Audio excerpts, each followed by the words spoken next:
said they want to know details because they need closure, and that's really all they want, and they want to keep it private. And I said, well, absolutely. That's we'll talk to them about what you told us, and just so they can put it past them, because they're having a hard time dealing with it and trying to get past it all. And I think that may help just to know. Closures, I mean, my parents still think, like, I told them I pled guilty for a reason. Right. And, like, I told it to them when they had that video phone thing in Colorado the day before, like, I pled guilty, but I plead guilty for a reason. Like, I didn't just, I knew other people were watching. So I didn't just go in and, like, just say anything. But, like, they seemed to take it. Okay. What made you do that, Chris? What made you plead guilty? I didn't want anybody else to. I didn't want them to go through this for 2 or 4 years. I didn't want my attorneys to lie for me for 2 or 4 years. Like they would have done anything I told them to do. Sure. That's what they're. I don't see how they can do that. Like that's what attorneys do. Like they take their defendant and they say, hey, like, what happened? Okay, we'll go with that story. Like I told them everything I just told you guys. And it's just like, they got together, like, well, if they ever offered a plea deal, would you ever want to, like, just plead guilty to them? Like, yeah, I mean, if we can end this, end it. Like, I was, like, in September, I told them that. Really? Yeah, but, it was way too early, and the prosecution was still doing their investigation, still grabbing the evidence and all kinds of stuff, and that wasn't even really on the table. So I think it was like around Halloween. I think that's when the prosecution went to Frankie's house and was talking like, if we can end this, would you be open to that? And that's when like the whole death penalty and everything, all that conversation happened. And I guess they were surprised that it would just be over. Yeah. And we were all in shock. I'm not gonna lie. Yeah, it was like... It's like we were going 100 miles an hour, and then we just hit a brick wall. Like, that's what it felt like to all of us. So, I mean, obviously you had more time to contemplate it than us. I told John and Kate and Sophia and everybody, Amy, okay, if we can just stop this, and, like, I know it's, everybody's telling me to fight this, there's no, like, everybody's saying there's, like, not enough evidence to such and this and that. And I'm just like, no, this needs to end. Like, I don't want people to have to, because for Frank and everybody to have to fly back to Colorado every single time and get reminded of this. Like, I'm not sure, it's never going to go away, but to actually have to come and talk about it, have other people talk about it, have, all three of you get on the witness stand and say, what they saw, what they've seen, what they heard on tapes and everything like that. It's just like, I don't want people to live that over and over and over again for years. Like, if I could just end this for everybody, and then, like, if there's any closure at all, they could start then instead of, like, in 2022. Right? Everything just, like, so I know it'd only get worse for everybody. So did it have anything to do with you not having the death penalty? No, like, I mean, honestly, like, when I was sitting in that cell, I felt like I should die. I mean, I was listening to everybody telling me, like, hey, if you do this and this, you can hang yourself in that cell, you could do this and that. They were, like, telling you stuff. Yeah, you could drown yourself in the toilet if you wanted to fill your toilet bowl up or something like that. It was, they've been there a bunch of times. And, like, I was, at one point I was listening to them. Mm-hmm. And I was just like, I just felt like maybe there's a different purpose for me somewhere. Maybe it's here. I don't know. Like, I prayed to God every day that He would move me away from Colorado, like, move me away from, like, the DOC there, because I just knew, like, they were saying there was a hit on me. They said if I was going to a DOC in Colorado, like, I'd last a week and I'd be dead. Because of, like, the gangs and all that kind of stuff. And so, like, I just felt like God moved me here for a reason. I'll, hopefully I can help people that way. But, like, I didn't want my family, I didn't want Shenanigans family, all of our friends, like, having to go through that, because after a while, I knew it was like this stuff was everywhere, and I knew like all her Thrive friends, everybody that was just like it would just broke just that hole in their heart just a little bit bigger every time. I didn't want that. I knew it would have gotten worse. I didn't want it to get any worse than it already was. Did you ever think about, well, it could be very believable, what I told him, it could be very believable that Shanann did, end the girls. And so maybe if I tried to convince people that, maybe if I fought with my attorneys on that, maybe I could lessen it somehow. Did you ever think about that? Honestly, I never even thought about the story until you guys mentioned it. Yeah. Yeah. Okay. I wondered. I never even thought about it until you guys mentioned it. And what did you think about it once it got mentioned? It's just like I just went with it.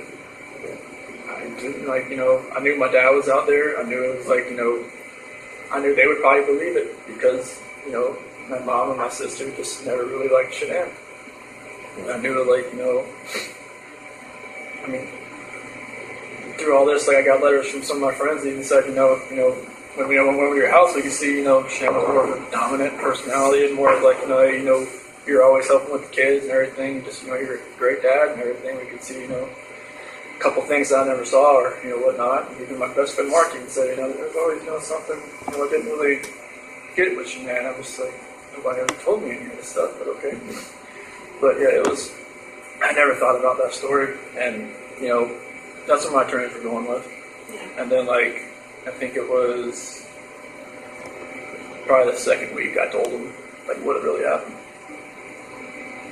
What did they say after that? They were quiet. They were writing it down. They said they wouldn't judge me. So I told them. I told them everything that happened. And they, appreciated, I guess, most of the time, their defendant or their, defense don't, tell them actually what happened. No. Yeah. They just, tell them, all right, get me out of here. And this is what happened. But I told them what happened. I didn't want them going, if this was going to go, anywhere in courts, I didn't want them to be under a false pretense and, get surprised. So I know, there was probably things that you guys probably knew that maybe if I lied to them and just told them, no, this is what happened, that it would have made them look, foolish and stupid and just unprepared. And I'm just this is what happened. And they, they appreciated me telling them that. So now they would be prepared. And that's when they were saying if it was ever, if we ever went to them, the prosecution, and say, if we could end this, would I be open to it? I'm if it could end, then do it. I know there was wasn't her phone found on the couch or between the couch cushions? Did you plant all that I stuff? just threw it in there. You just threw it in there? I Why did you do that? I don't know what was going on that morning. Even her watch, her phone, if I was actually, if I'd planned this, I would probably just take it out to the field, But, What about her ring and stuff? What were you thinking about that? It's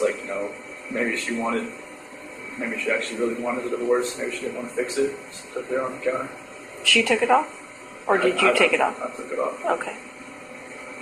Oh, so that would look like she was saying, I want a divorce, I'm leaving it here when I'm taken off. I see.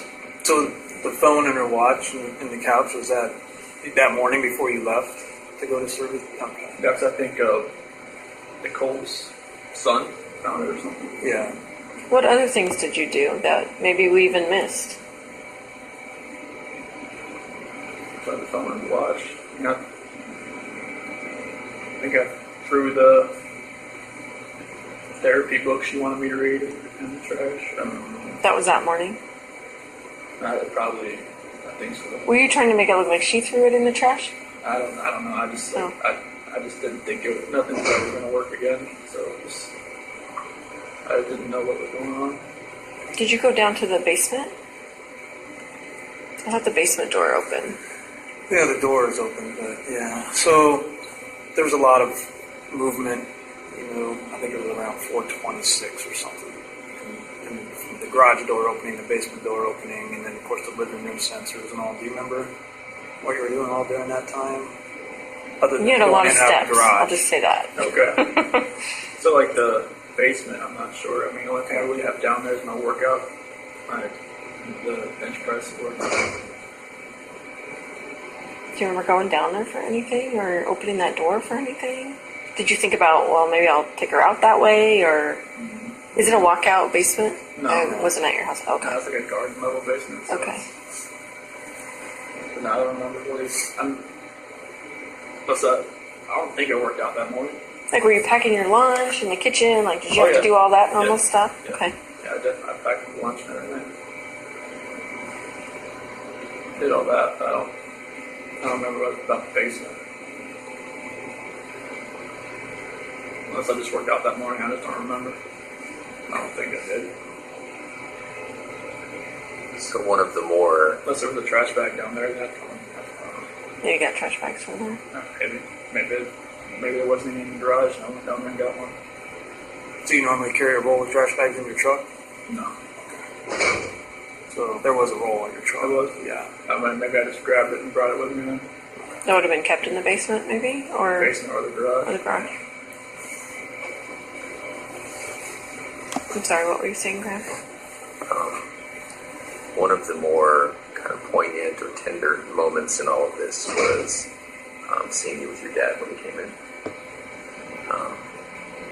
What was it like when you picked him up at the airport? It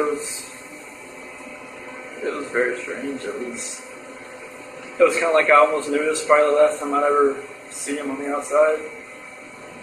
In my head, I knew that. Yeah. What'd you guys talk about? Honestly, like he just wanted to talk about sports. He just wanted, he just like, he's always the kind of like, distance himself from like a problem type thing. Like, when, like if there was ever an issue or anything like that, he always want to talk about, like, just bring up, like when I would try to get him to quit smoking, like all the time, like just after like I graduated high school and whatnot, he would. Are you talking about cigarettes? Yeah. Okay. And he would always like just change stuff. Like, oh, you never have a race, football, or something. I mean, he just never wanted like, he said, okay, oh, yeah, I'll get to it, and just boom, something else. And I just kind of felt like it was kind of like that. Like he asked like a few questions, like, do you know where they're at? And do you think you know where they're at or anything like that? And I just don't know. And then like start talking about sports, just like normal things. And just kind of, I'm not sure if he maybe knew anything. Maybe he kind of figured out something maybe happened. Just wanted to talk to me as his son. Is it possible he saw that you were in a stressful situation and wanted to do what he always did, make things comfortable? I think that was a good way to put it. I bet you picked up a lot of that from him. Yeah, because in stressful situations, like I mean, the gray hair doesn't show it, but like I try not to be in stress. But it's like I work on cars. There's a lot of stress because it's always it's on commission. You get paid what you do, not by showing up. So then Anadarko was a little less stressful. I got paid just to be there. But, Was your dad's marriage like yours and Shanann's marriage, as far as like your dad was the more passive one and your mom was the more my mom dominant? was always the more aggressive one. Was she like Shanann in a way? I mean, were you attracted to Shanann because she was kind of like how your mom and dad's relationship was, or? It was like, it almost mirrored like her mom and dad's relationship, honestly, because their dad's like my dad. Because they're both like kind of calm and cool. Like I could see that, And her yeah. mom is very. Sandy rules that roost. Oh yeah, yeah, very. And it's just like I kind of related it to that because like her mom always said like she always told Shanann that she would marry somebody that was kind of like her dad, and I felt like I was kind of like her dad. I mean, I wasn't like I couldn't build a lot of things he could, but our personalities were kind of like I was always I think he really liked me the first time he met me because like I was helping Shanann with this. She had got this car from the dealership that she worked at, and she was driving around and felt like the wheel was about to fall off. And I pulled over where her dad was, and I got her meat bit, jacked it up, and I was like, trying to fix everything. He said, like, any other guy she'd ever dated would have just like stood by and watched me do it. And so I think that's when he really like kind of like me. Took to you. It was just like I was always wanting to help people, not to hurt anybody. Well, and you helped her all through her lupus, and you're at the colonoscopy, and you're jacking up the car. And Yeah, I mean, anytime she had an issue with like Carter at the Dirty South Customs, like I would just go out to work and see what I could do with it. I would just do whatever I could to help. yeah. Well, and I think one of the reasons Frank and Sandy work so well is because Frank let Sandy be Sandy, Yeah, and they probably both saw in you that you let Shanann be Shanann. yeah. I just like I didn't try to change her. Right. Like I just let her be who she is. Yeah. She's like she's gung ho.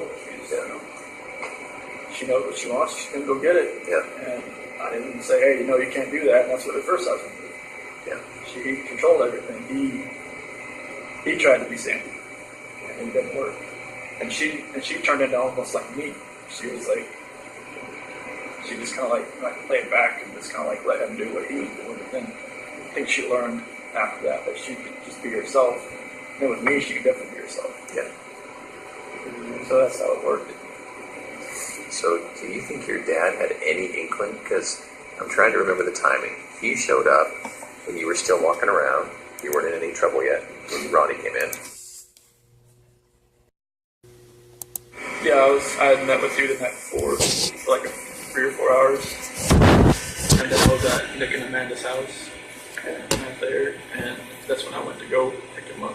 Okay. And you picked him up. It was early that morning, right? He was like 10:30, I think, when his flight came in. Okay. And then so from there, you guys probably drove home and then to the police station. Yep. And the talks there were no type of confession from you. Okay. No, it was like, he was just gonna wait. Okay. I told him, like, if you're hungry, there's like that barbecue joint down the street, and like, it's good. And he told me he never left. He didn't. I wasn't lying. Yeah. He's faithful. He was. I don't know how he lasted that long without food. We ended up giving them food. Yeah. Oh, okay. He was great. And the reason I ask is because when I look back and watch the video, now knowing what I know after talking to you today, I can see how genuine he was. But I just didn't know if you guys had come up with some sort of plan. Okay. No, we never talked about it. Okay. If I had told him anything, he would have probably just told me just tell him right away. I think you're right. Like, he would have still loved me either way, but he would have told me you need to tell him like right now. Yeah. Like, you don't need. I mean, I didn't think I was going to be there for 14 or however long it was, like 10 hours. I don't know if it was that day. You were there a long time. Yeah, but it was. He would have told me just to say, just to tell you. Yeah. Did you know walking in there that you were going to tell us? Or did you think... I didn't. I mean, I knew there was a reason you brought me back in. I know, well, for the. What'd you think about the polygraph? That was horrible. Why did you say I that? don't know how you do that. Why did you say that? Because Tammy's a torturer. I am not! No, like. Tell me. You answered. You asked me questions for like 3 or 4 hours beforehand. Then you do the polygraph, and it's like you just break down somebody's brain to where like. Too it's like much or too what? much. Jello, and it's just like I know it's you guys have a job and you have a plan, and that's what you execute it. She's thorough, right? There's just no way to get out of there without the truth. No, I mean I kind of knew like because right when he asked me about like Saturday night, when I told you about walking, I was like, man, she was like going through it. Why? Well, we did know, we found out about Nikki right before the polygraph. I figured that out after with meeting with John and everybody that she had met with somebody from the CBI, like on the 14th or the 15th. I was just like, they were talking. Oh, okay. So you already knew. So, but I mean, I didn't know how extensive it was, but yes, we knew. yeah, I mean, walking in there that day, just walking into that room, I knew I wasn't walking out. Yeah. Just the feeling I had walking in that room. Yeah. Just seeing all, I mean, I don't remember if the polygraph stuff was already in there. I think it was. It was, yeah.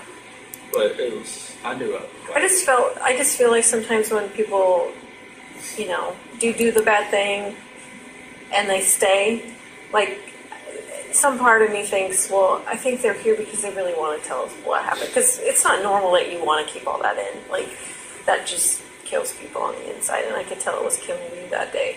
Yeah, I mean, it was just like that. 13th when I slept in the house, I did nothing.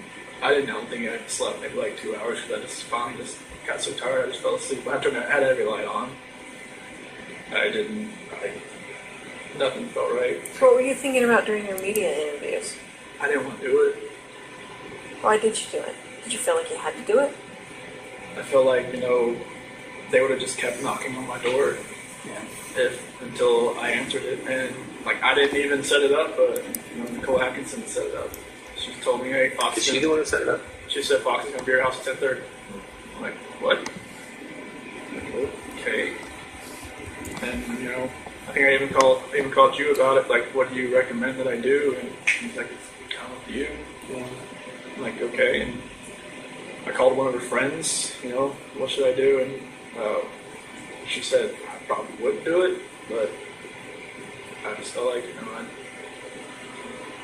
I don't even want to know what I said, what I looked like on there, because I knew it. Some people said it just made it look even worse after the fact, but It didn't look good. I mean, obviously we can't say, oh, we knew right then he was lying, but I think we all watched it together and went, this might be bad. yeah, I had that feeling after I watched it. So I could kind of see it in your face. it's like I was just lying to more and more people, and it was just like Do you have internet access here? No. Say don't get into that trap that everybody's in. Just watching What all trap? that. Oh. The social media trap and all that. No, It's they don't. ridiculous. They don't let you have social media here. Like, I think some of the GP guys are getting like these little like tablets or something that are like the size of like a older iPhone or something. But I think they can use like email. But I'm not sure about like social media. No, definitely no social media. But like, I'm not sure about internet or not. But this place is kind of like a dead zone pie for phones, anyways. I would think. I don't know, we're getting service, which is weird. Yeah. I didn't think we would. It's right here. Yeah, right in this room. Maybe this is kind of like a hub of computers. Yeah, that's This true. is the spot. Yeah, computer room. You would hope they'd have some. Did you talk to Nikki afterwards? After all this happened? On the 13th and the 14th. What was that conversation like? It was the 13th. It was kind of like, it was more text and then maybe a phone call, and then she thought maybe Shanann took off with the kids, just because I was telling her I didn't know where they were and all that. And then the 14th, she kind of I think she kind of thought something may have happened because they hadn't come back. Why do you say that she might have thought that? Or, she kept asking me some weird questions. She kept asking questions that only I would know, but she was testing to see if it was actually me on the phone. What do you mean? She would ask what's my dog's name, or what do I what yoga studio do I go to, or something like that. And just I just answer her and then another thing about I'm not sure if this is you. I'm just okay. Is this through text or is this through calls? Text. Oh, okay. So she wasn't hearing your voice. Okay. Yeah. Is it possible she thought you'd been arrested when we were on the phone? One, either Shanann had my phone or somebody else had my phone, or maybe maybe she thought it was the. Well, hopefully Shanann would know all the answers to those questions, right? No. This is Nikki asking me. Yeah, but if she's asking you your name of your dog and what yoga studio and wouldn't So Shanann know that? maybe she thought maybe I was with Shanann. She was just trying to find out who she was.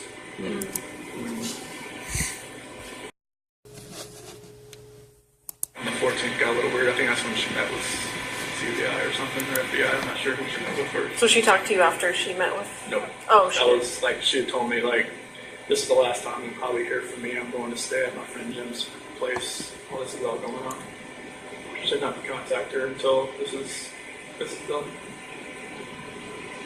She told me to delete everything. And I didn't delete everything. Okay. I'm not sure why I didn't delete everything, but probably helped you guys out a little bit. But She told you to delete everything? delete all conversations. Did she tell you why? She said delete it. Which I don't think you can ever delete a text message. I'm pretty good at getting deleted text messages. Did when your dad came in, one of the first things you guys talked about, he said, kind of quietly, I cheated on her, I cheated on Shannon or something. Your dad didn't know until that time? No, they had, when I was in North Carolina on August 6th, when I spent most of the day with my parents and sister and everybody, they had, I told them like something like, this, I don't think this is going to work, like, with what happened with the nuts and everything, and they're not being able to see the kids, they're like, this is the first time they had talked to me, and pretty much. Oh, because you went 3 weeks or something, right? Yeah, because Shannon told me to call him while I was at the beach just to smooth everything out, because she was like, all right, whatever's going on in your head, you need to fix this. But she didn't want she didn't want the kids to see him, she didn't want to see him. And then, like, when I did see him on August 6th, it was after I went and saw my grandmother. She's in a nursing home. And she still wouldn't go see my parents or anybody with the kids. So I just told her to leave me there, and my dad would come pick me up, and spent the whole day there. And I just they said they want to see the kids. They just don't know if they could ever just forgive Shan for everything that happened that day. I guess I'm not sure everything that was said that day when they had that argument, but apparently it was like a knockdown, drag out, bomb went off in there. Pretty hurtful things. Yeah, I'm guessing so. And they just don't know if they could ever forgive her or not. And I just I never told them about cheating on her. They even asked me if there's somebody else. Oh, did they really? Yeah. So they could kind of sense maybe something's going on. Yeah, because Nikki was texting me the entire time I was over there. Oh. So they could kind of see I was texting somebody, but it was maybe they kind of knew. Even when I was in San Diego talking to my friend Mark, I told him about Nikki, but I didn't tell him I was going to meet up with her. Okay. I told him that I was trying to I should have just told him right then. Maybe that would have helped me. I know maybe he had an instance where there was some girl coming after him, and she was engaged, and he ended up getting with her, and then they were together, and then she cheated on him. Is this before he was married or during? It was after. Okay. But he could have helped me, but I just I never told him the whole thing. That it was a lot further along than I wanted it to be. That's interesting to think about, right? Because your dad could have given you some good advice. Yeah, everybody. No, this is my friend Mark. Oh, I'm sorry. Yeah, when I was in San Diego. Oh, I gotcha. So you think you told Mark about that and hoping that he maybe question you about it, or? Well, I was because Mark, my best friend, I grew up with him since I was 8, 9 years old. Yeah. So he had been married before, and it didn't work out. I guess they were stationed together or something over in Korea, and I should have just kind of just came out with the whole story. I just told him there was this girl at work that I've been talking to, but I'm just distancing myself from her. Yeah. But that wasn't the case. Yeah. I was just letting it exponentially get worse. Right. And if I had told him hey, he would have been whoa, man, all right, take a step back and look. Yeah. Right. And don't fall into that trap, being you're going to be alone for 5 weeks. And there's times I wish, maybe Shannon didn't have to go away for 5 weeks. Maybe we all just went for 1 week. Yeah. Nothing would have ever happened. Yeah. It's only, 5 weeks alone, that's the only reason really that was almost even allowed to happen. There are quite a few people who would tell us, and who do tell us, you need to look into Nikki more, Nikki Kissinger. All the way from the extreme end of things being, Nikki's the one who ordered the hit. She was there, hiding in the basement. She was there. Yeah. So the extreme is, she's the one who told Chris to do it. She's the real problem. All the way, that's the extreme side, and then all the way to, Well, there were these texts where she was infatuated, she was in love, she was saying how good Chris was in the sack, and maybe we should look at her more. You know, what would you say to those people? Like, you know, she had her moments where I had to talk her like off a ledge kind of deal. What does that mean? Like, I guess after the fact, there was like videos of her that she was like recording herself because she's like bipolar or something. I never do that, but it's like, and she would get worked up about nothing. She would just like, she came to my house once because I think it was like July 4th.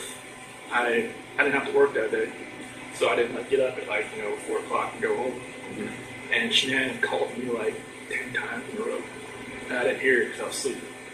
And I was just like, and she was pissed. Shanann was pissed. And like I called her on the outside, like, where are you at? Like, I was like, I didn't have to work today. It's like, you called me at like 5:30. It's like, well, kids want to talk to you at 7:30. I'm like I was sleeping. She's like, and she just like, screw you, like like I don't know where you're at. And I went back inside. Something like I gotta go. And she was just like, okay. Then you come back, and like, probably not. So wait a minute, you kind of lost me there. Were you at Nikki's place Yeah. when Shanann called you? Yeah. Okay, and so you were sleeping in her bed. Yeah, because I wasn't going to work that day because I I gotcha. didn't have to that day. Okay. The first holiday I ran off, and she was pissed, and it kind of pissed Nikki off too that I left. But I think that's when I called Nikki later, and she was like, she kind of realized that she'd always be like the second. She said second fiddle. Sure. And because that's how I probably wouldn't come back that day. Just, I don't want to be anywhere else when Shanann calls. She was already pissed. So it was stuff like that where she would go. She said she would go on like websites and look at like, will a relationship work with somebody? Like, will a mistress work? Will a mistress turn into a relationship? That's what Nikki was looking at? Yeah. She would tell you that, or you She heard told that? me that. Okay. Yeah, she said that she would go on websites and look at stuff like that. I was like, why do you even look at stuff like that? She's like, I just want to see what other people have experienced. But like, so that confuses me though, because I thought earlier you were saying she thought you were heading toward a divorce. So why was she looking at herself as a mistress? This was later on. Oh. Like, okay. In August, like Okay. the first week of August, when I told her, like, I had that talk with her about separation. Uh-huh. That's when, like, she started looking at, like, apartments and stuff. But, like, during our July relationship type thing there, Oh, I see. that's when she was looking up, like, will it actually work? Okay. And she told her friend Brittany about it, I guess, and Brittany told her not to do it, but she said she'd already made her decision. Okay. And so, are those people absolutely wrong about Nikki? She wasn't asking you to get rid of your family? No. Are you sure? Okay. And no part of any of this was because she put it in your head or asked you to, or She never. I mean, this whole relationship contributed to it. Sure. But she didn't want me to. I mean, was it ever like, I wish you didn't have kids, I want to have, kids of my own with you, like... She never knew if she wanted to have kids, but she said that, at one point she said, I'd like to give you a son. Did she know that Shanann was pregnant with a boy? No. Did she know Shanann was pregnant? No. And why is that? You just didn't tell her? I didn't know. Because we had met. But she didn't put that on Facebook. Like, how did she not see I that? don't know. Maybe she did, and she just was waiting for me to tell her, or she put it at her head. Can I ask you a question? A lot of people think you named Nico after Nikki. So what was that? Nico was actually named as Shanann Mike. Okay. Shanann thought of that one? Yeah, I wanted to spell it like N-E-K-O. I thought it was like Nico that way. Mm-hmm. But she said N-I-C-O. I thought it was said like Nico or something. Okay. I guess Nico is more of like an Italian name. Italian, yeah. So, and like did Lee for, my middle name, my dad's and all that. But like Nico is like, that's the name that she always liked. Okay. Did she name all the kids? Did she name Bella and Celeste? Yeah, Bella, because Italian means beautiful. Marie, mom's middle name. Celeste is her grandmother's name. Catherine's Shannon's middle name. Did you have any input in their names? I just told them I liked them. I was like, if we had a third child, I was gonna, maybe we could have like Lee in the middle name, but I knew like the girls' names. It was, I love those names, so I was like, that's cool. Especially like with the, you have little nicknames for them, like Belle, Belladine, and Cece, obviously. So that's good. But yeah, Nico was, okay. Can we go back to the house on the 13th? So, at one point, right when you got back there, and Coonrod was there, Officer Coonrod, and Nicole was there, and then you went in the house in there for about a minute or so before you let everybody in. Do you remember what you were doing in there at that time? So I went into the garage, Right. and then I ran around and I opened the front door. Yeah. Opened the front door did everybody come in through the garage or the front door? Everybody came through the front door. Yeah, so I came in, I went in through there, and I came in and opened the front door, and I ran upstairs, and I just was like, I was looking around. Okay. That's after everybody? Did you go around the house at all before you opened the front door? No. I didn't run around the house. I stayed down on the bottom, on the bottom floor, and then Yeah. went and opened the door. Yeah. Okay. I was curious. And I ran upstairs and everybody else, and that's when Nicole's son was on the phone, and I was going I guess walking through the house. Yeah. Shanann had her bra on. Was that normal that she would sleep in her bra? Every once in a while. I mean, she just got home from the plane, so she didn't even take off her makeup or anything. Maybe she was just that tired. But normally, I don't know. Did it not come off when you guys had sex?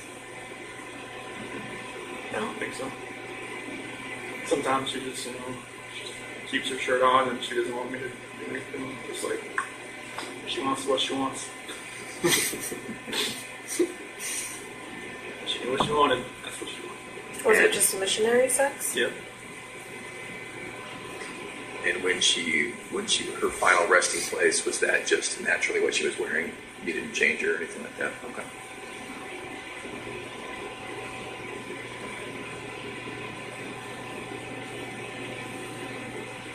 Did you have to see any of that stuff? Pictures or anything? No. I asked not to. They said I could. I was like, no, I don't want. And I've prayed for those hazmat workers that I'm sure it was hazmat, right? That had the You were part of it. yeah. And like, We were all there. We were all there.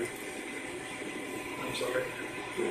Yeah, I never wanted to see it. I just prayed for that. I'd rather have to be there. So I never wanted to know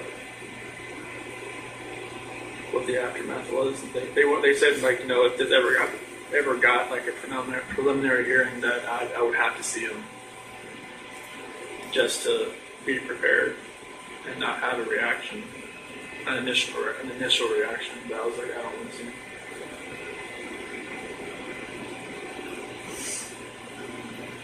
Do you feel like your lawyers were fair to you? Yeah. Yeah, I mean they were my only human contact, really. Yeah. So they're kind of like almost like a guidance counselor, almost. Yeah. Did you feel like you were driving the bus though, with your decisions you made? Yeah, or I no? was like, there's a lot of things I didn't really know what was going on behind the scenes. Like Sure. maybe there was a lot of things they never told me, like like stuff that came out like afterwards, like that whole Nikki Kessinger article in Denver Post and all that kind of stuff. They told me like afterwards and everything, but it was. I always felt like anything I was telling them, they were going to do, like the whole taking the plea deal and everything. I told them that's what I wanted to do, and they asked me like, I think like 100 times, "Are you sure you want to do this? Are you sure? Like, once you sign this, like." I guess like up until sentencing, I had the time to back out, but like they always, even before we walked in the courtroom, like, "Are you sure?" So yeah, this is it. Like, okay, they never told me this is what you have to do. They always just said, "This is your decision." Like, if you want to take this farther, And John said he was right. He had all kinds of motions written and all kinds of stuff that were like really creative, and because he'd never been in something like this before, and he was ready to fight. And I was just like, I didn't want you to have to do that. Not for me. Not for something that the story isn't true. because it would just only got worse Right. for everybody, for all three of you, for everybody that was involved in it. Are you still glad you did? Yeah, I mean, I never thought I'd be in prison the rest of my life, but like I don't want people to have to keep going through this every day of their lives, knowing that, you know, there's a trial hanging over their head, or, I mean, if it ever got that far, I don't know. But, like, I didn't want people to have to relive it every day. Yeah. Did they have to ever see the pictures? Did you say that Did again? they have to ever see the pictures? Frank and Sandy and all that? No, I've never seen it. They saw some things. They didn't see anything of that. Okay. Yeah, it was shielded that from them. That's one thing I just didn't want them to have to see anything or hear anybody talk about any part of it.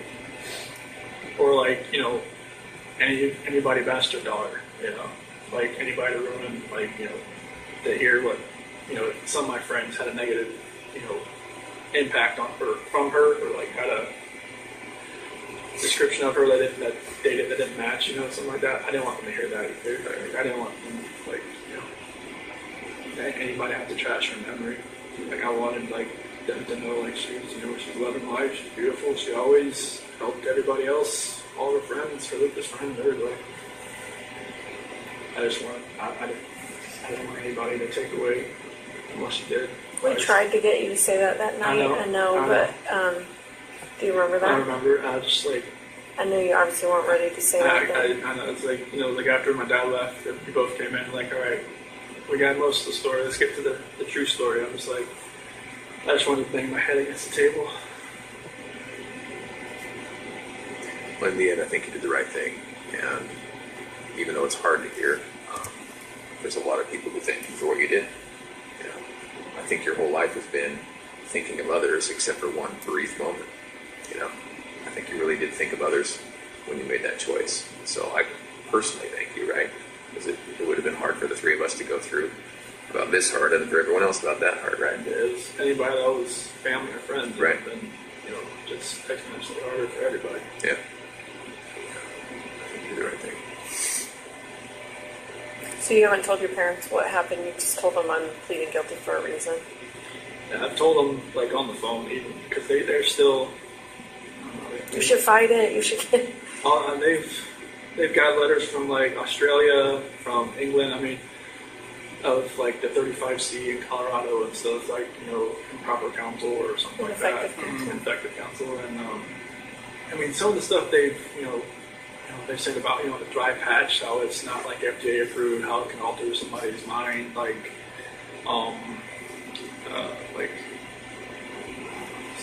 there was some kind of condition, but there's something else they call like CPSD, complex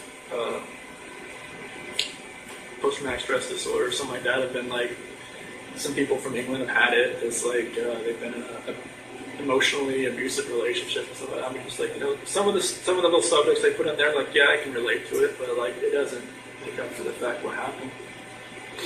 But like they've got a lot of support from, they've got a lot of hate mail, a lot of phone calls, a lot of like, you know, and stuff like that. I wish they never happened, but they, you know, they get some support, which is good. But on the phone, they still think, you know, there's a chance that I could get out. Yeah. I mean, you don't want to ever think your kid's going away forever. Like, They don't want to just tell fathom me that. they tell me to fight it, like, you know, they don't, not every day, but on their bad days, Yeah. they'll get a bad message or a bad letter, and I'll just come revert back. is it more your mom or your dad? My mom, she loses it a lot Yeah. on the phone. My dad's usually trying to, you know, like, hey, don't talk about this stuff on the phone, because it's just gonna rile you up, and it's gonna make him go back to his cell, and he's just gonna think about that all night, Right. and that happens a lot. Yeah. Would you ever want them to know what you're telling us today? I'd rather just tell them myself. Yeah. So they're coming. I think they're gonna try to make a visit in like May or so. So they don't, do they still think that Shanann killed the girls? They still believe that, even though I told them I pled guilty for a reason. But they think that I was their words like railroaded by belief. Yeah. Because they, you know, they felt like they pressured me to do it. To, Do you feel like that? No. no, they asked me plenty of times. This is like, they wanted to fight. Like if I said fight, they would have just, On their gloves. yeah, just went in there and did it. Yeah, it's like, no, I can't have you do that. So, Chris, you care about others deeply. I can tell. You worry about others. And I've asked you, a bunch of times today, but you're not just telling us that you did it because you feel bad for Shanann's memory. You did it. Okay. I have to say, after this was all over, people would bring up, oh my gosh, I bet you're going to find out that Chris, used to torture animals and, all this stuff.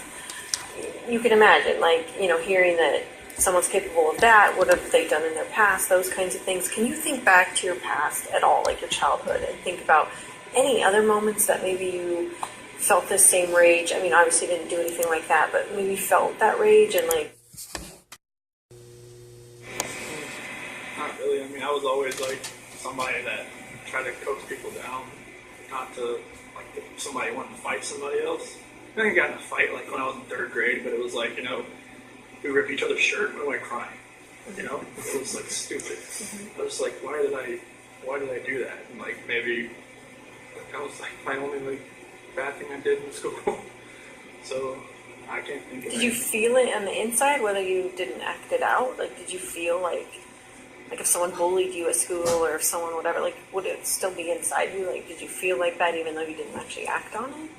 Probably, because I was always, I never really talked to many people. So people knew who I was, but they didn't really, I never really spoke to many people. That's why I never had a girlfriend in high school. I was always kind of just went under the radar. Did you feel like you had low self-esteem? I won't say low self-esteem. It was just I didn't want to be part of a group or a clique. I just I had a couple friends and sat at a lunch table with them, or sat out. They call it the fish pond area, and just chilled out there. I didn't really want a whole lot of friends. Just kind of just close knit, and I just wasn't out there. I mean, like I said, people knew who I was, but it wasn't a matter of I was popular or anything.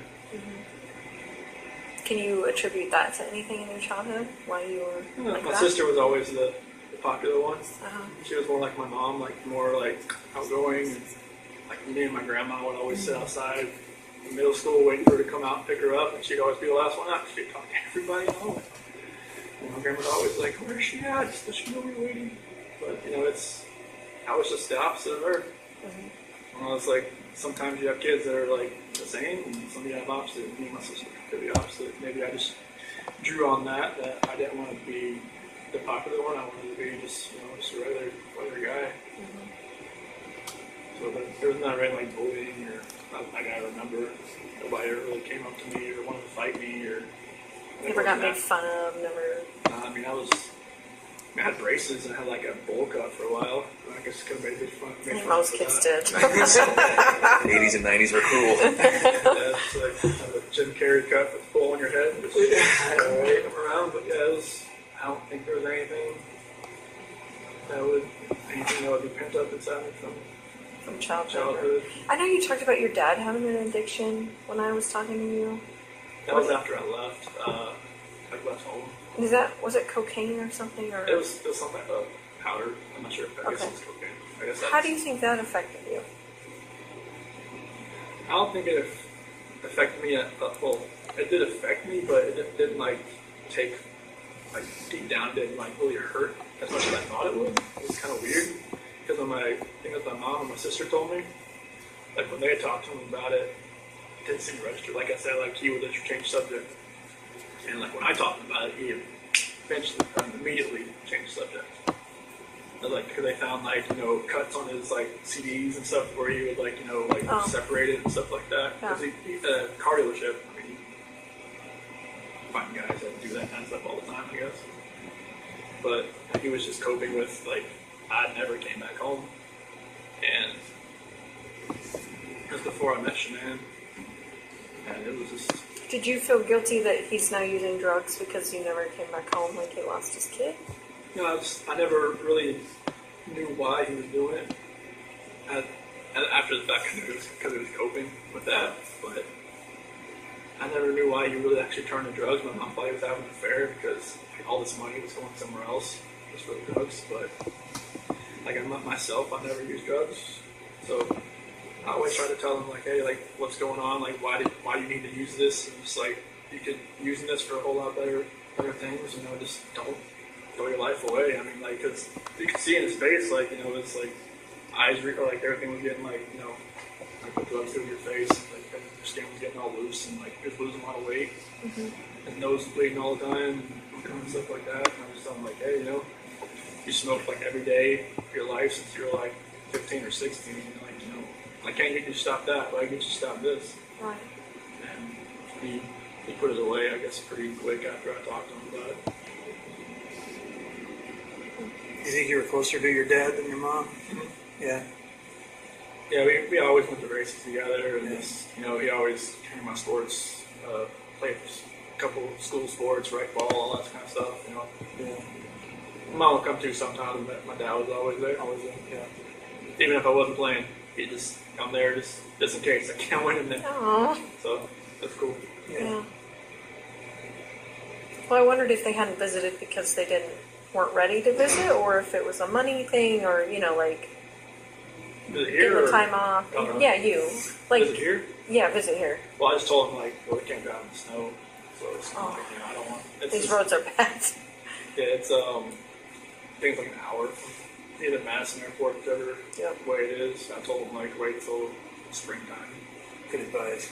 Yeah, It's pretty brutal. it was yesterday. Do they have money to get here? They sold my toolbox to get some money to come out here. Okay. So, yeah, so they'll come out here, like, they said April, but I was like, no, just maybe push it till June. They say they can somehow have a blizzard out here in April. Yeah, sometimes, yeah. too, like, The late spring blizzard, yeah. so lake effect stuff's crazy. Yeah. And how are you doing mentally? I mean, the first time I didn't know I was coming here. Obviously, I mean, when I was at DRDC, like, Swooped you up, didn't you? I was there a week. Like, first day I got there, they put me through the ringer. Like, I had like 11 tests to do, like mental tests, like reading, math, all kinds of stuff to see where my IQ was, and then I just sat there the rest of the week. And then Sunday came along, and after dinner, they said, "All right, strip down and put this on." Okay, and then walked outside and put me in the van. It's like, okay, I had no idea what was going on. And then we stopped in Sterling, which really freaked me out. I was just like, I don't want to do this because I heard so many horror stories about that place. And they just stopped using the bathroom, and then we kept going. In the prison? Do they use the bathroom at the prison? Yeah, it was like at the watchtower outside. Oh. And we went to Nebraska, sheriff's office there, and then another sheriff's office in Iowa. Used the bathroom, eat breakfast, and then got here. I asked him, I only talked to him once. I'm like, can you tell me, like, where we going? Like, just to Destination State? He's like, I don't know. So it was like one of those like transport vans, like where it was like had just the middle where I was sitting there, and I could see out the window, and I could see like they would put in an address each time. Like they had like 4 sets of addresses to each one they had to go to. They just would never tell me where we were going to end up. What did they say your IQ was? And I was like 140, 135 or something like that. Is that high? I don't even know what. That's good. That's above average. Yeah. Yeah, it was tipping back to high school for real. Like, The train to parts of the city on all that stuff. yeah, there was a lot of work problems, a lot of like geometry, a lot of like patterns. Like if this was moved this way, and then there was like a series of them. Like, all right, what's this one going to be? Just a lot of stuff like that. But like the further you got along, the harder it got. I'm just like, it's like great. And it was like they give you this little take that pen and take the little tube out in the middle, and that's where you're using to fill in your little No. Scantron sheets and everything. I feel like I look in high school again. Do you know how long you're going to be here? Neither do I, by the way. And do you know, are you going to get a job? If since I'm staying here, well, since I'm got the staff here, they have to work. Oh, so what's your job now? I don't have one yet. Okay. They haven't moved me out of the acceptance and evaluation, assessment and evaluation. You're still in that phase? Okay. And how long will that take? Well, right now, like since I've been staffed here, I'm just waiting for them to move me over to a different unit. And are you in Gen Pop right now? No, I'm in a unit. There's like 11 or 12 of us on there. There was like 22 when I first got there, but they've been transferred to the other prisons around Wisconsin. And what are the other guys like? They're fine. Like the first time, like I sat out and ate like a breakfast or lunch with them, I was scared. Are you nervous, scared? Yeah, I was just like, this hasn't happened. Like since this never happened. Yeah. Like I said, they locked the hallways down, and I moved to Colorado. Yeah, well, I'd heard that. Yeah. So it was like being next, like right like this, eating next to somebody. I was just like, so you're gonna like take a sport and try to stab me or something, or what? But it's totally different here. I mean, people know who I am, but like they don't like run at me or jump at me or like. Apparently, the guys that work here, they know that I guess other maxes are like need to lock down like 23, 22 hours a day. Oh, so then this is an alright place to be? For like By other comparison? max guys. Good. They said it's the best max with the worst medium. Oh, Because if you're max, you're working, so you're out at your cell working. Like if you're a clerk or if you're in the kitchen or if you're in the rec area, you're doing something. okay. But yeah, they said like if you get staffed here, it'll be best for you. Plus, they said it's not as like rowdy as some of the other places. Yeah. That's pretty intense. Yeah. So like I mean, I'm going to the GP area. I just don't know when. And you think it'll be while you're here? Mm-hmm. Okay. And Yeah, where are they said like I guess it could take it takes a while to get moved from max to medium because in Colorado I was classified as minimum restrictive, but with the charges it would have been medium. But here it's automatically max. and what are the other guys in for? Do you know? They said most guys in here are for like gang snitches and sex offenders and mainly people that have 20 years or more. So people who were in for a long time and who would otherwise have a pretty hard time at a jail Yeah. for whatever they did, Yeah. whether it be snitching or Yeah, like, children or yeah, there's some people from other states here as well, and I guess there's a couple cops here too. okay. Just things have happened, and they just don't think it'd be better. It'd be a lot better if they're here and not in another prison. Yeah. Okay. So what kind of jobs are available? I mean, Well, it's like they'll probably have me in the kitchen, or like that's where everybody starts out, like either washing dishes or like putting food on the trays or helping pots and pans, something like that. right. But they have like libraries. They have like I think this is the PSU area, the psych area. So they'll have like different guys doing clerk stuff around here. I mean they have over like 300 GP guys here that are like live here. So they have a job for every one of them. Wow. There's even a guy that shovels the sidewalks. I think we saw him. Yeah, I saw him. Yeah. Yeah, I don't know if I want to be that guy. Not here. Do you go to therapy? Do you see a psychologist? There's actually the one her name's like Javier or something like that. She seems like once a month, and she's actually from Aurora. Really? Yeah, it was weird. I walked in and I saw a Bronco flag. I'm like, okay, who are you? But yeah, it's. So does she give you therapy, or? No, she just like talks to me just to see if I need anything or if like if I need psych meds or if I need anything like that, which I've declined all that stuff. But most people in my unit have meds. That's Just what- to have them, or do you think they need them? Well, it's like a special management unit. Like they just put me on there to keep me away from GP. And like most people either like just have like some type of medication they're on. You don't take anything. No, they just keep me in there until the security advisor says you can get moved to GP down the hall. What kind of stuff, like food and stuff, do you miss the most from the outside? Food. Yeah. Well, I know from my last time in North Carolina, Bojangles, that was really good. I don't know if you guys ever go to North Carolina or no? Is that barbecue? It's chicken and biscuits. And that barbecue place down the street from Frederick PD. Mm-hmm. Forget what. Smokehouse. Yeah. Georgia Boys. Yeah. Yeah. Yeah, the burn-ins. I miss that. And just I miss Shanann's cooking. That's for sure. Like her spaghetti sauce and her fried pizza. Yeah. Fried pizza. I don't think I've heard of that. What is I've that? never heard of that. So her mom has, or I think it was her mom, her grandmother on her mom's side had this like this dough, homemade dough you can make, and just make up the dough, and she would make it up with Bella and stuff. Sometimes like a little smaller one, but she'd make the really big one, and then she would put it in the oven, the bottom of it, and let it sit there for a couple hours, not put it on or anything, just let it rise. And then once it's done, take it out, form it, throw the spaghetti sauce she has, and spread it around, and fill the mozzarella and pepperoni, and put it on the oven 350. And But what part of it is fried though? well, they have some parts that you put on the grill. You can put Okay. on the stove too. Okay. It's really good. I mean, it's really thick, Yeah. so you got. Apparently, we need this. From Yeah. Sandy. I will work on that. Yes. Write a note. Yeah, Are you able to stay out of trouble here? yeah. Nobody's getting any fights.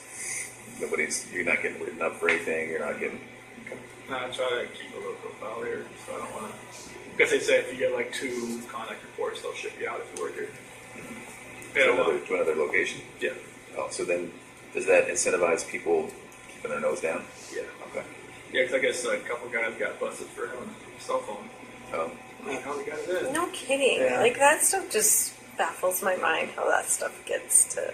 I mean, they won't even let, like, if somebody sends me a letter and it has, like, like someone sent me a Christmas card with glitter on it. They'll let me have it because it's glitter. Because it's like, it's contraband.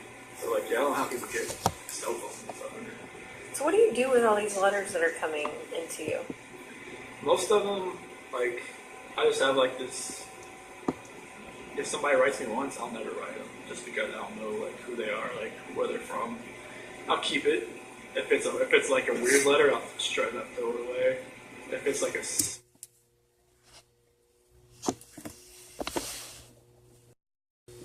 supportive letter, I'll keep it around, just like, a supportive letter.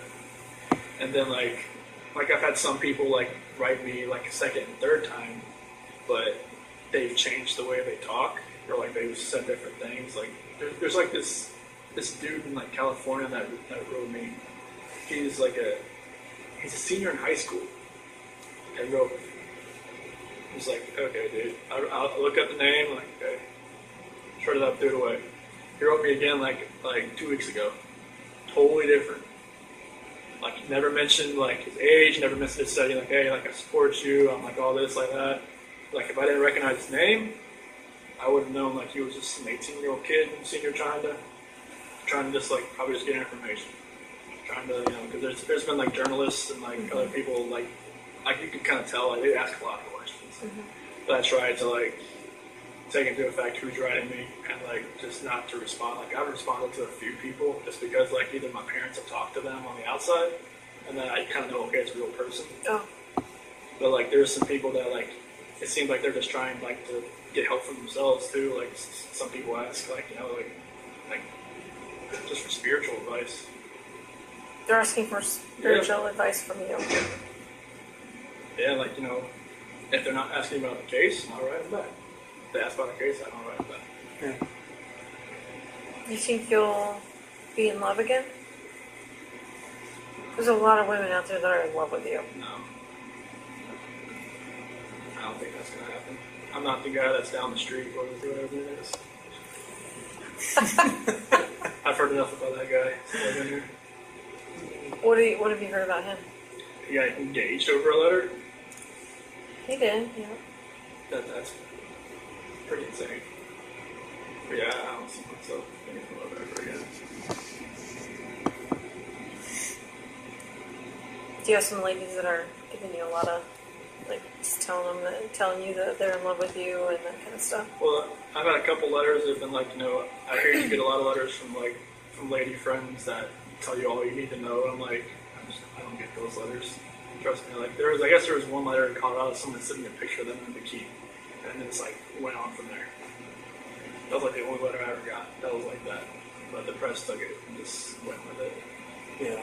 Do you ever get requests from the press? Mm-hmm. And how does that work? Just tear it up and throw it away. So are you personally are declining? Well, I don't like, fighting back. Would they allow you to talk with him? Would they allow him in here to talk with you? I don't know. I guess some nations have asked to come in here and talk to me, but they have told them no. Oh. But I've gotten letters from Denver stations and whatnot wanting to talk to me. And then quotation marks off the record. I'm like, yeah, right. Anything I write. Yeah, you're right. Yeah. So, yeah, I just tear it up, throw it away. Have you thought about like writing a book or anything like that? No, that's, nothing like that. What do you- My mom and dad have been sorry. No, go ahead. My mom and dad said maybe you should write down how you feel or how you've been dealing with this type thing. Just write it down and that would be my story. But I'm just I'm not right. That's not me. I mean, I've always had a really crazy imagination. So when I was a kid, I even convinced my teacher I went to Japan over the summer or to China or something. But she said, you should just write down your story, how you cope with this.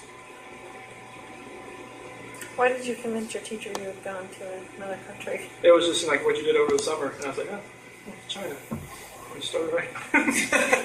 And she actually believed it. I was really convincing. So you're a smart dude. Yeah, it was, and my parent-teacher conference said, so how was China? What? Nope. So earlier you were talking about how this experience you're gonna want to help people. What do you mean by that?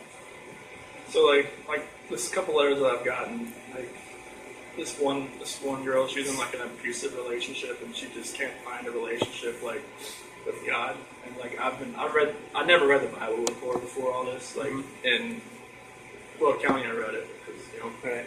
in the segregation hole there, it was that was the only book I got. And I was like, okay. I read it cover to cover, and I never thought I could, being how many pages were in the Bible, but Right. it stuck with me, and I've been reading it more and more here. I got a different version here. I've just been reading it, just writing down a couple scriptures a day, to get to my mom and dad. They've been making a little journal and stuff like that. And my Uncle Johnny and his wife Martha, they're actually missionaries, and one of my cousins is actually as well, and they've been helping my mom and dad. And they looked at a couple of my letters, and they're amazed at how mature I've gotten with the Bible and everything, with Scripture and everything. It's just one gift that I did get was a good memory, as far as being able to memorize stuff. Right. And that's what happened with cars and with the oil field. I can memorize acronyms like that, and I've been memorizing a lot of different scripture. I can just kind of help people that way. And just there's been inmates that have left my unit and went to a different place and have written me and just asked can you give me a couple of scriptures to help me through this? Do you know of any? And I can help somebody that way. Yeah. That's good. Do you get to go to school or anything? They don't have any of those programs here. What do I know? It's a accepted or evaluation prison, so they don't. I think this is when they have the sex offender class here. That's the only thing they really have. Are you gonna go to that? No. No, I always ask, why do people go in there? And they're like, you don't want to go in that class. I'm like, oh, You stay away from that okay. class. I'm like, okay. Yeah, that's the only thing they have here, but they have other, that's the map of the prisons they have here. Yes. Looking at that earlier. Oh wow. They have a lot here. Yeah. 3 right in this area. Yep, there's another one here. I was just amazed that one thing I did see out the window when there was a neighborhood that's right next to the prison. Yeah. So it's I is that thought the same thing. Yeah. weird? Because in Colorado, it seems they're all out in the middle of nowhere. Yeah, Right. Sterling's in the middle of it. Yeah, Okay. Easy. Well, we might take a little break right now. I think it's almost time for you to eat lunch. Yeah. 20 Yeah, minutes. felt like the polygraph. Everything just I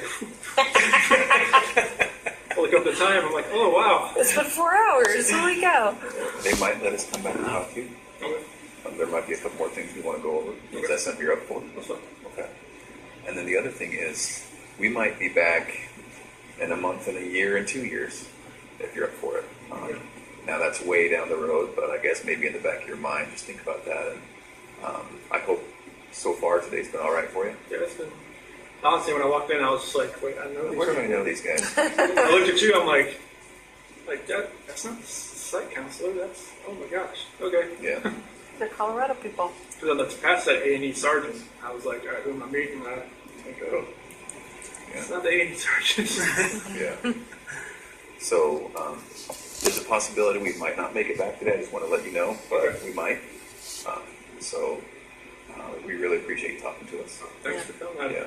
Total took me off guard. I didn't no idea this about Yeah. it. So. Yeah. And again, this isn't to your case is over. It's closed. So that's not what today's about. Great. But we really appreciate it. You know a lot of things really well, really good. You made a lot of good decisions. And obviously we're here because of just one bad decision, but I think that you've taken steps to get past that. So yeah, we might come back after lunch if that's all right. That's fine. Okay, cool.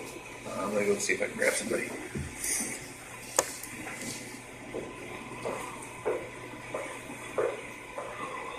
What are you guys planning to do? Yeah, I think I had the better drive. I think you probably did too. Mine was like 50 minutes. Theirs was like 2 hours.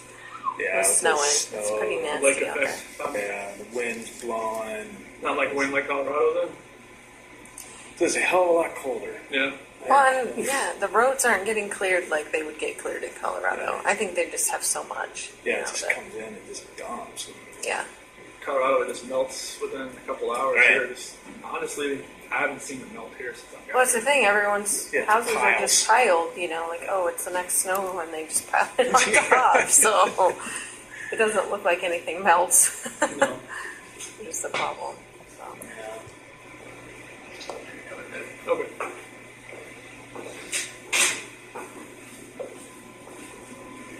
Do you guys go outside for rec or anything, or? No, not when it's has to be over 50 degrees.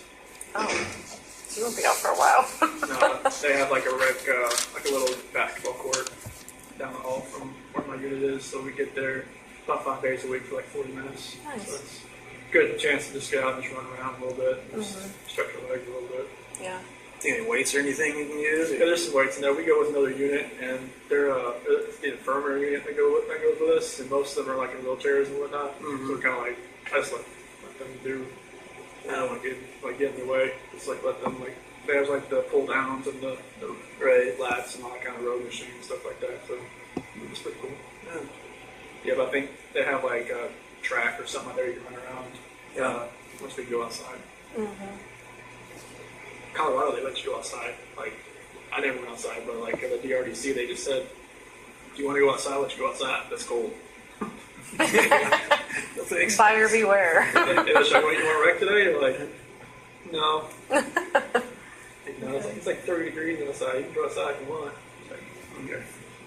But their version of wreck was like they put you out in a little cage and let you like kind of walk around for a little bit Yeah. at DRDC. It was a little different there.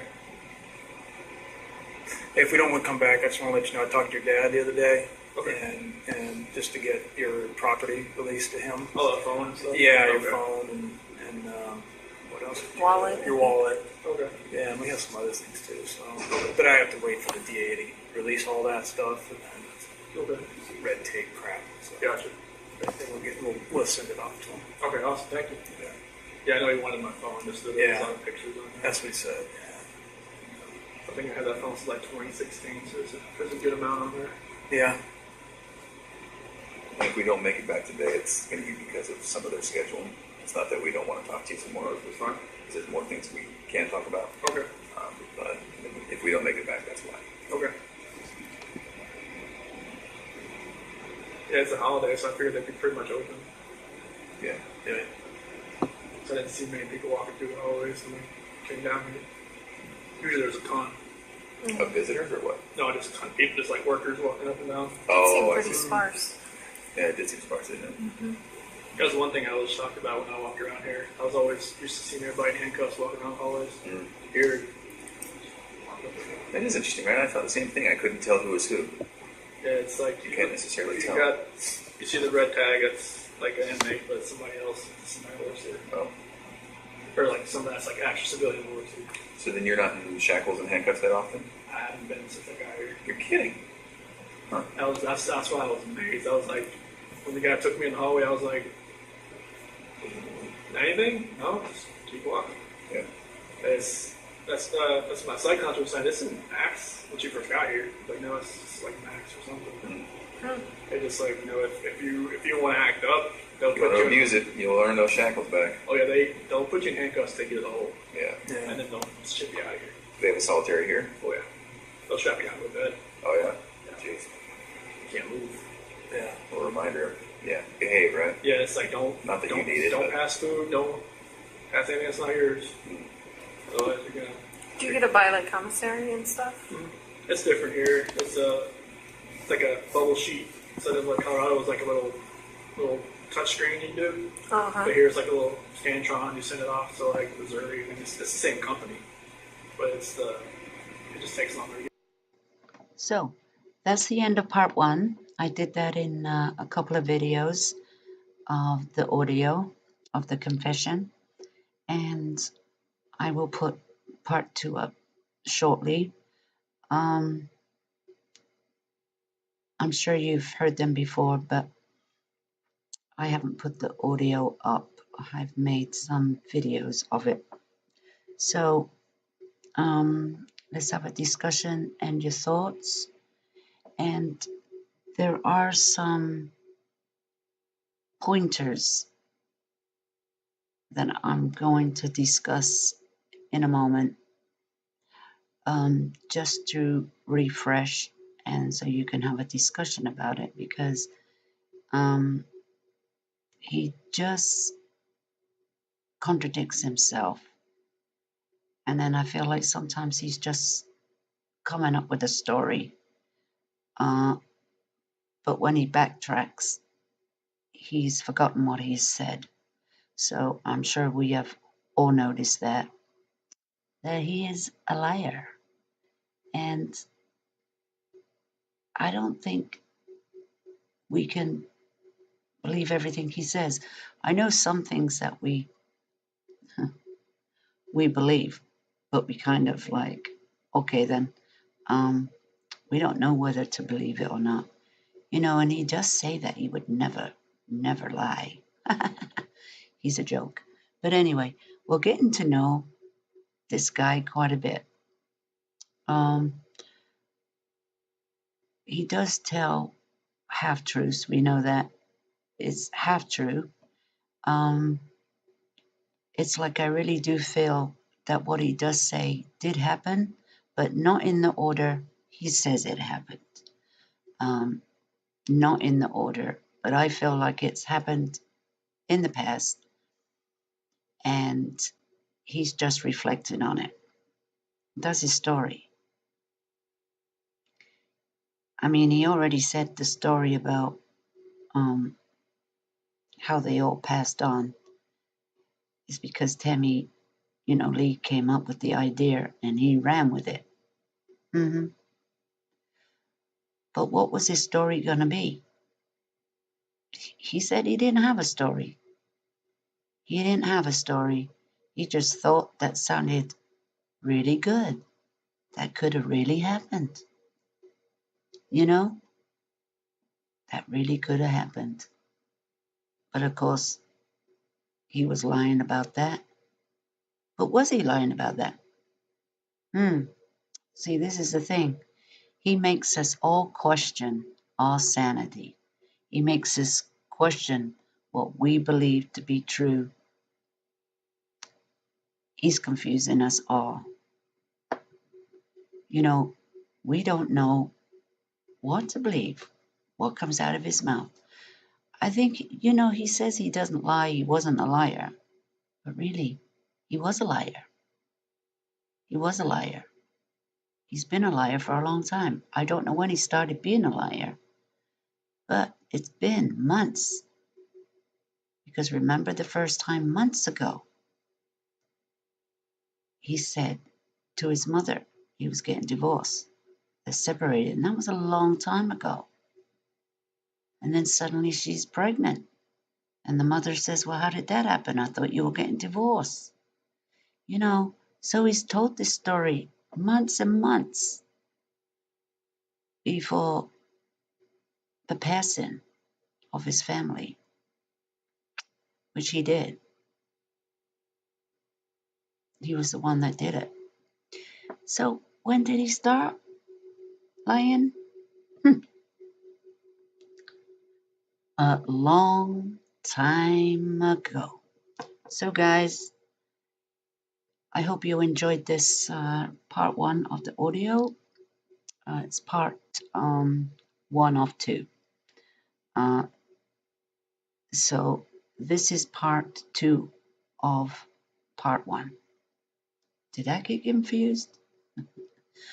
Part 2 of the video I will be putting up shortly. So this is the first 3 hours of the 5-hour audio. So guys, like, share, and sub to my channel. And thank you for stopping by. All right, I'm just going to go over a few things that I made in these last 2 videos. You know, they ask him, you know, who initiated the sex, because he says he has sex. So it was Shanann. She came to bed and she, you know, kind of rubbed him up, and it was his key to let's go. You know, I think he was making that up. You know, because apparently they're getting divorced and separated, but you know, she's tired and everything, yet she wants to jump his bones. So I don't think that was true, because she was already mad at him. So, and mad and tired and pregnant don't mix, okay? And he also says, God gave me the opportunities to get out, you know, of that relationship with NK. He wished he went to the rookie game with his friend, and this would never have happened. That would have gave him the chance to get out of that relationship. Really? On the Saturday? On the Saturday? He's dreaming. He also says that she did say you'll never see the kids again. He says, Shanann said you'll never see the kids again. But in another breath later on, he said she didn't say that night. She said it another night. Yes? So he's lying again, right? Because he said it first. She said that. And then he says it wasn't that night. But later on he says it again. So he's contradicting himself. He doesn't know what he's saying. He can't remember quite. You know, so he's making up a story, you see. Because if he wasn't making up a story, he'd remember it in detail if it was true. The parts that he can remember, that is, because there's some parts he says he can't remember. But I do really, truly think he can. Maybe not the deaths so much, but everything else in between, he can remember every single thing. He says about his daughter Cece was in bed, and Bella was following him everywhere he went, downstairs, and then waited, and then he puts her in the car and then puts Bella in the car. But he also says, while he was putting the body in the car, that the kids were playing around. So, which is it? He said he put Bella in the car, then went and got Cece out of bed. So, he kind of messes up on that one, because that part is the confusing part on that one. Which is it? It's not a very big, well, if you're going to tell a lie, remember your lie, because this is where that gets confusing. Either or, they're all gone, but, you know, it's his story he's telling.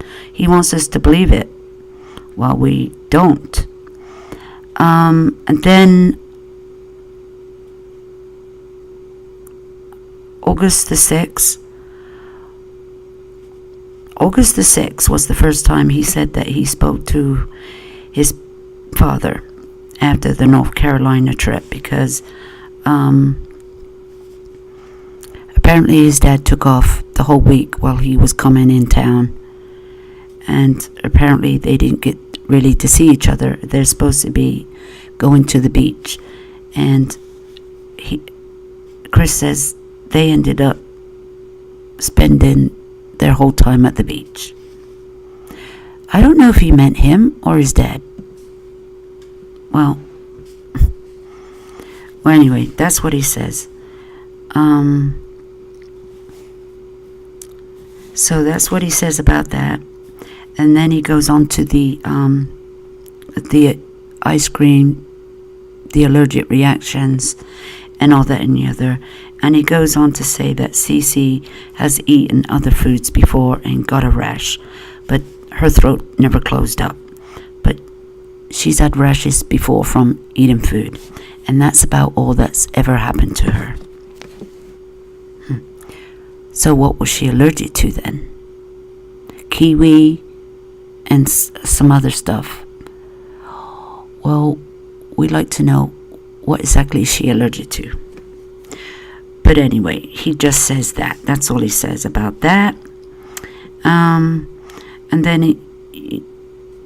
he says that the kids and her have been going over there several times throughout the time that they were there while he was in Colorado.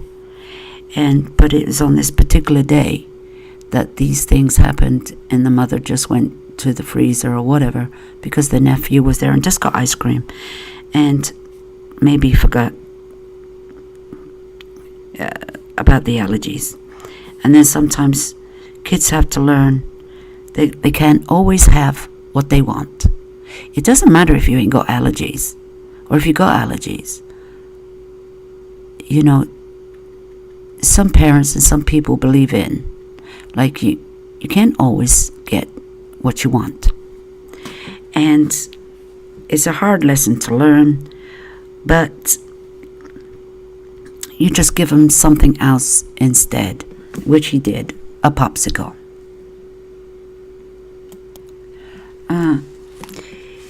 He also was asked, about what he was wearing. Did he have extra clothes? He said he was wearing a blue shirt. What did you have on that morning? A blue shirt and jeans. He had gone downstairs to make his lunch, cut his cheese and all that. In the mix of all this, he got up with his alarm went off. He went downstairs and prepared his lunch for the day. He did his chores as he normally would. But did we see him carry out anything? We didn't, did we? So we don't know if he packed his lunch or not, because I don't know where the lunch box went. We don't know where the clothes went, and we don't know where the blankets went. But they asked him this, and he said that, you see, they had him on a GPS on his truck. So they said, well, you stopped here. And he goes, oh, well, yeah, I must have just dumped him in the dumpster. Because they knew where he had been. They tracked him. So he just said he dumped him at a dumpster. So that's where his other clothes went. and stuff like that.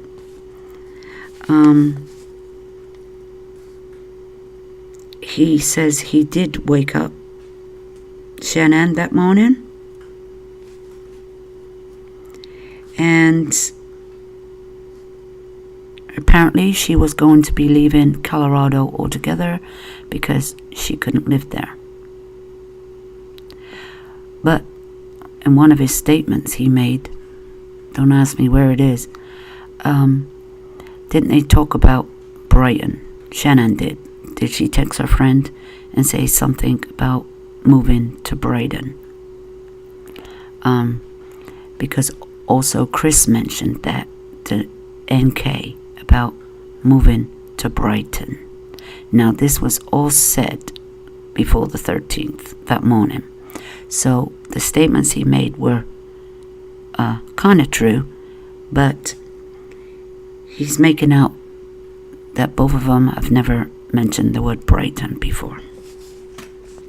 So, I mean, was Shanann ever going to move to Brighton? She said she wanted to move out of Colorado because she could never afford to live there by herself. You can live in Colorado by yourself. Plenty of women do. So, depends where you want to live. So, anybody can live anywhere unless you're living in some real expensive neighborhood. But there's plenty of places for a family to live. But you will have to downsize a lot. That's all. Downsizing. So we're not sure what either of them were planning on doing. But Chris did mention to NK about Brighton because of the schools and everything. So did he really know she was gonna move out of Colorado? Well, yeah, he kind of knew because he mentioned it. But then he was making plans on having his kids and seeing them as often as he could, every other weekend. Well, that part is getting a little confusing. Whatever their plans were, whatever his plans were, it was in his head. I'm beginning to think they were in his head, because he's lying again. See? He lies about everything. And he makes everything so confusing. And in this audio, did you hear the word they? We. You know, when he got to the site, the work site, and they said, you know, what did you use to dig a hole? He goes, he did kind of say we. The we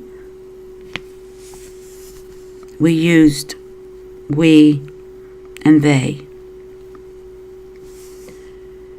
So, but that might be a habit of saying the word we, because I say that sometimes and I'm talking to myself and there's nobody next to me. But it's a little bit different for me, you know. So I'm just saying. He also mentions, he mentions a lot of stuff. I'm not going to go through it all. I'm just giving some information here. He says, NK, whatever she wanted was fine with me. Kind of a the first time he had a sex with NK was strange. But the last time he had sex with Shanann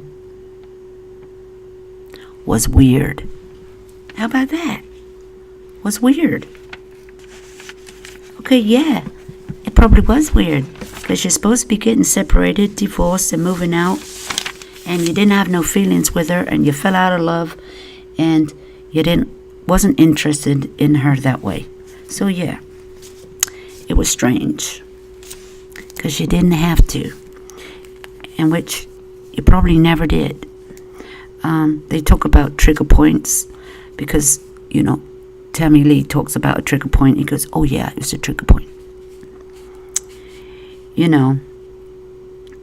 And he also asked if they had canceled the trip to Aspen. Let's go to a hotel with, a nice 5-star hotel, more or less. And let's move to Brighton. Let's move out and move to Brighton. I don't even know what he's on about. But he kind of says that. And as we know, he talks in riddles. He's doing this one minute and he's not doing it the next. And he can't live with her anymore. And he doesn't tell her in so many words, but he tells her that they're not compatible anymore. But he really didn't tell her he wanted a divorce and separation because she kind of guessed he was having an affair. Yeah.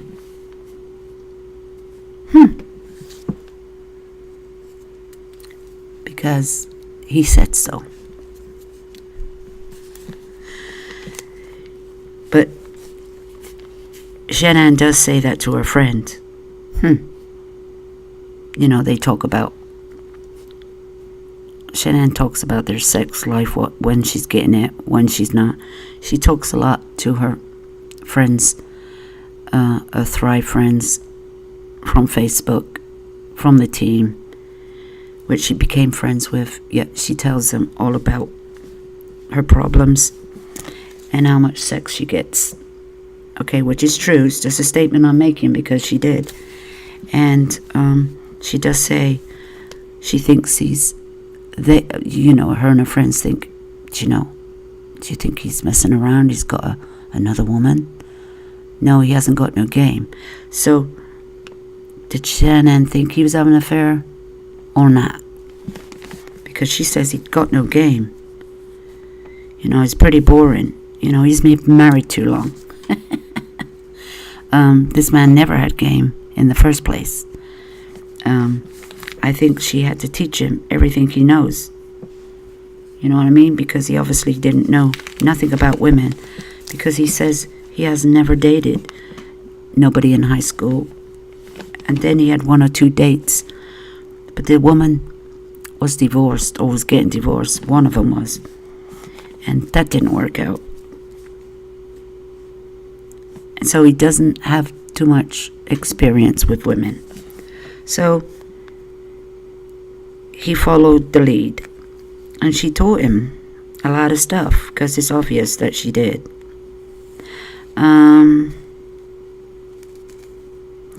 He talks about he felt like somebody was behind him when he was choking the life out of his wife. Somebody was behind him. Somebody was behind him. I wonder who was behind him. Because this statement can be true. I felt like somebody was behind me. Yeah. Could it have been the famous mistress? We don't know. But why did he say that? Because he's telling half-truths? Because it was true? Was it?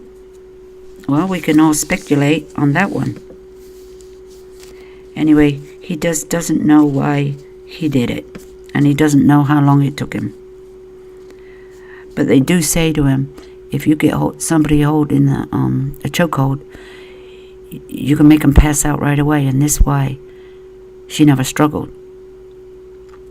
Because she passed out right away. And he couldn't see or hear what she was thinking. Because number one, he wasn't looking at her face. He's looking at the back of her head. And another reason, she never struggled. Because she was passed out already. And then, what was she thinking? What do you think she was thinking? And he goes, oh, she's probably thinking of God. Praying. Because I've learned a lot in prison about the Bible. So he goes on about that. Oh, I think she was praying, thinking of God Do you really think she was thinking of God at that time? She may have been saying, God help me. But I doubt if she was saying anything because he wasn't looking at her. He straddled her. He already said she was laying face down, and that was very unusual for her to lay in that position. And they said, well, what did she do? How was she laying? Well, she kind of tilted her head to one side. But first of all, he said she was laying on her belly, face down. Now, nobody would be laying like that at 15 weeks pregnant. A woman will lay on her side, will not lay on her belly. Get out of here. What a liar. Yeah, she was facing down because that's where you put her. You made her face down. You couldn't see her expressions. You couldn't see what she was saying. You couldn't look into her eyes, and she couldn't fight back because you had her either in a chokehold, she passed out, and you wrapped her up like a cocoon. And that's why she couldn't move. And then something about the blankets with the kids. They were, first of all, he said it was a pink blanket. A pink blanket, and then he turns it around. By the end of the day, it was a blue Yankee blanket. No, he went from pink to blue, and only one blanket.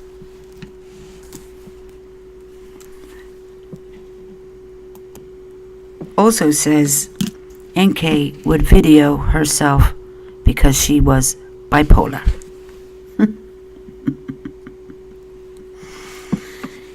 He says that she only went to the house once, on the 4th of July. And she would go off, and he had to calm her down.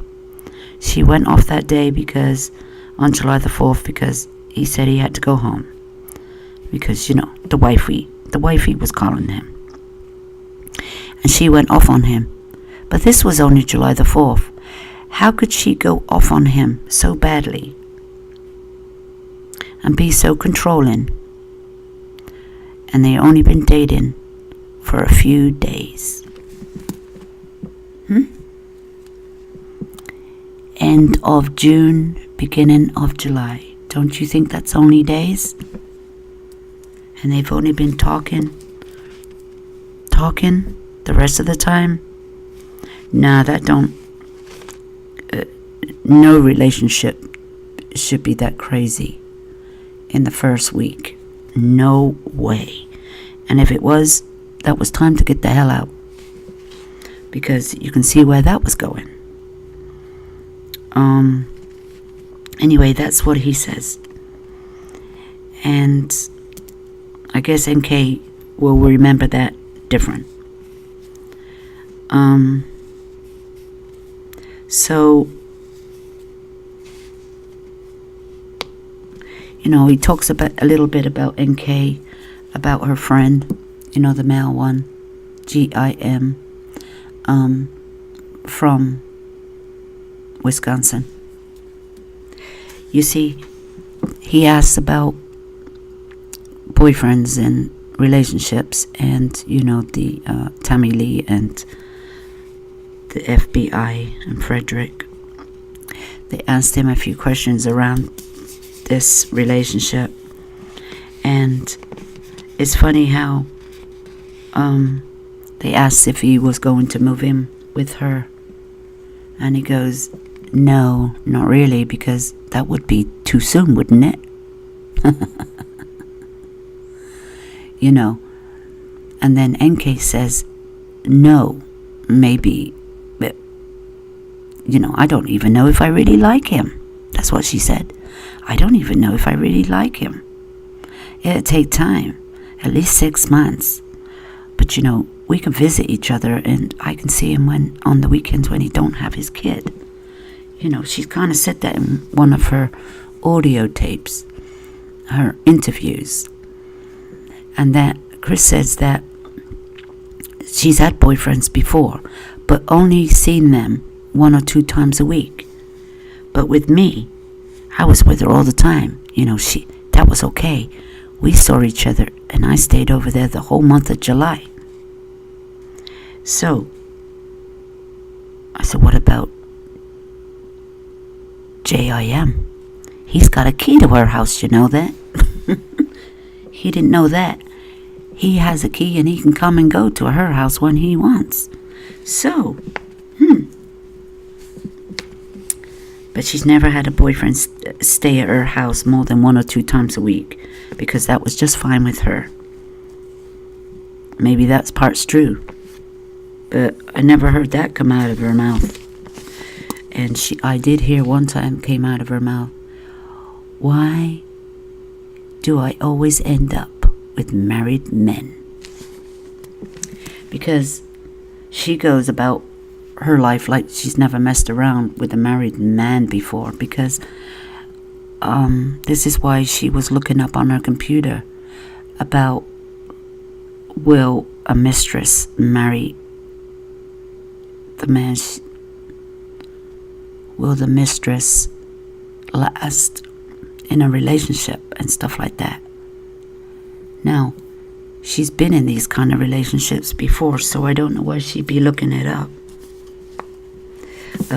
She's been in these relationships. She's messed around with married men before, and she knew it didn't last. So why is she looking it up for? But she was. And then she's looking up wedding dresses for over 2 hours. Why are you doing that? But anyway, she did. She did do that.